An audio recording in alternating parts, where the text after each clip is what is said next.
ماں ایک ایسی غزل ہے جو سننے والے کے دل میں اتر جاتی ہے۔ ماں سچ کہا کرتی تھی کہ فکریں انسان کو بوڑھا کر دیتی ہیں۔ ماں سے محبت کرو، کیونکہ ماں کی پریشانی دیکھ کر اللہ نے صفا مروہ کو حج کا رکن بنا دیا۔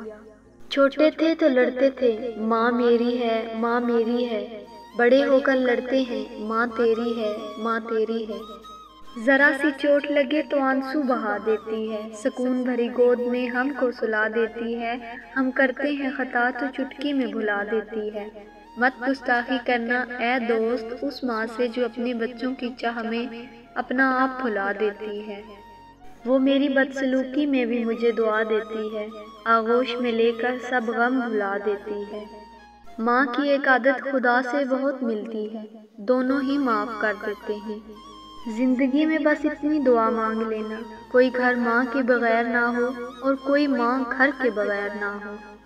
اگر تمہاری ماں تمہارے غصے کی وجہ سے تم سے بات کرتے ہوئے ڈرتی ہے تو پھر تم افسوس کرو، کیونکہ تم نے اپنے ہاتھوں مغفرت کا دروازہ بند کر دیا۔ ماں تو ماں ہوتی ہے، پہچان لیتی ہے، آنکھیں سونے سے لال ہیں یا رونے سے۔ لوگ کہتے ہیں کہ کسی ایک کے چلے جانے سے زندگی رک نہیں جاتی، لیکن یہ کوئی نہیں جانتا کہ لاکھوں کے مل جانے سے بھی اس ایک ماں کی کمی پوری نہیں ہو سکتی۔ ماں بے شک پڑھی لکھی نہ ہو، پر دنیا میں ہر ضروری بات ہم ماں سے ہی سیکھتے ہیں۔ گود سے گوڑ تک ہر بات سکھاتی ہے ماں، ہر روز ایک نیا لفظ بتاتی ہے ماں۔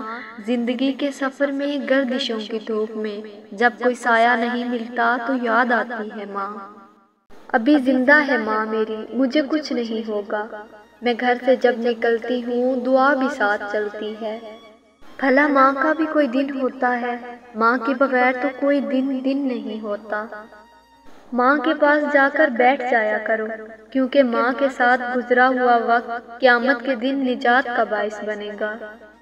گھر سونا کر جاتی ہیں مائیں، جانے کیوں مر جاتی ہیں۔ دوا اگر کام نہ آئے تو نظر بھی اتارتی ہے، یہ ماں ہے، یہ کہاں ہار مانتی ہے۔ جب انسان ماں باپ کے لیے دعا کرنا چھوڑ دیتا ہے تو اس کا رزق روک دیا جاتا ہے۔